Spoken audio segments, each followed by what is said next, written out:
15ാം കേരള നിയമസഭയുടെ 10ാം സമ്മേളനത്തിന് ഇന്ന് തുടക്കമാവും. ഗവർണറുടെ നയപ്രഖ്യാപന പ്രസംഗത്തോടെയാണ് സമ്മേളനം ആരംഭിക്കുന്നത്. എക്സാലോജിക് വിവാദം, നവകേരള സദസ്സുമായി ബന്ധപ്പെട്ട പോലീസ് അതിക്രമം അടക്കമുള്ള വിഷയങ്ങളുമായാണ് പ്രതിപക്ഷം സഭയിലേക്ക് എത്തുന്നത്. യൂത്ത് കോൺഗ്രസ് വ്യാജ തിരിച്ചറിയൽ കാർഡ് വിവാദവും കേന്ദ്രത്തിനെതിരായ സമരത്തിൽ പ്രതിപക്ഷം വിട്ടുനിൽക്കുന്നതുമാണ് ഭരണപക്ഷത്തിന്റെ ആയുധം. സംസ്ഥാന ചരിത്രത്തിൽ മുൻപെങ്കും കണ്ടിട്ടില്ലാത്ത വിധം ഗവർണർ സർക്കാർ പോര് തുടരുന്നതിനിടെയാണ് നിയമസഭാ സമ്മേളനം ചേരുന്നത്.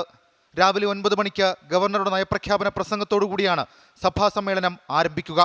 8:50 ഗവർണർ സഭയ്ക്ക് മുൻപിലെത്തും. മുഖ്യമന്ത്രിയും സ്പീക്കറും പാർലമെന്ററി കാര്യമന്ത്രിയും ചേർന്നാണ് ഗവർണറെ സ്വീകരിക്കേണ്ടത്. പുതിയ മന്ത്രിമാരുടെ സത്യപ്രതിജ്ഞാ ചടങ്ങിൽ പരസ്പരം മുഖത്ത് നോക്കാതെയാണ് മുഖ്യമന്ത്രിയും ഗവർണറും പങ്കെടുത്തത്. സഭയിലേക്കെത്തുന്ന ഗവർണറുടെ നീക്കങ്ങൾ ശ്രദ്ധ പിടിച്ചുപറ്റും.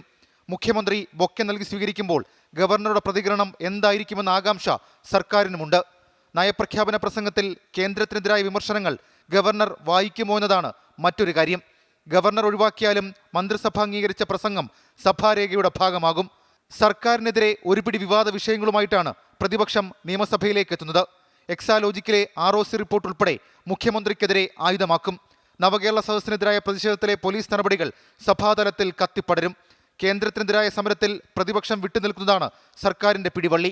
യൂത്ത് കോൺഗ്രസ് തെരഞ്ഞെടുപ്പിലെ വ്യാജ ID കാർഡ് വിവാദം ഭരണപക്ഷത്തിന് മറ്റൊരു പ്രതിരോധ വിഷയമാണ്. മാർച്ച് 27 വരെ നീണ്ടു നിൽക്കുന്ന സമ്മേളനം ലോക്സഭാ തെരഞ്ഞെടുപ്പിന്റെ മുന്നണികളുടെ രാഷ്ട്രീയ പ്രചരണത്തിന്റെ തുടക്കമാകും. ഫെബ്രുവരി 5-നാണ് സംസ്ഥാന ബജറ്റ്. ലോക്സഭാ തെരഞ്ഞെടുപ്പിന് മുൻപുള്ള ബജറ്റായതുകൊണ്ട് ക്ഷേമ പെൻഷൻ വർദ്ധിപ്പിക്കുന്നതടക്കമുള്ള ജനകീയ പ്രഖ്യാപനങ്ങൾക്ക് സാധ്യതയുണ്ട്. 24 തിരുവനന്തപുരം.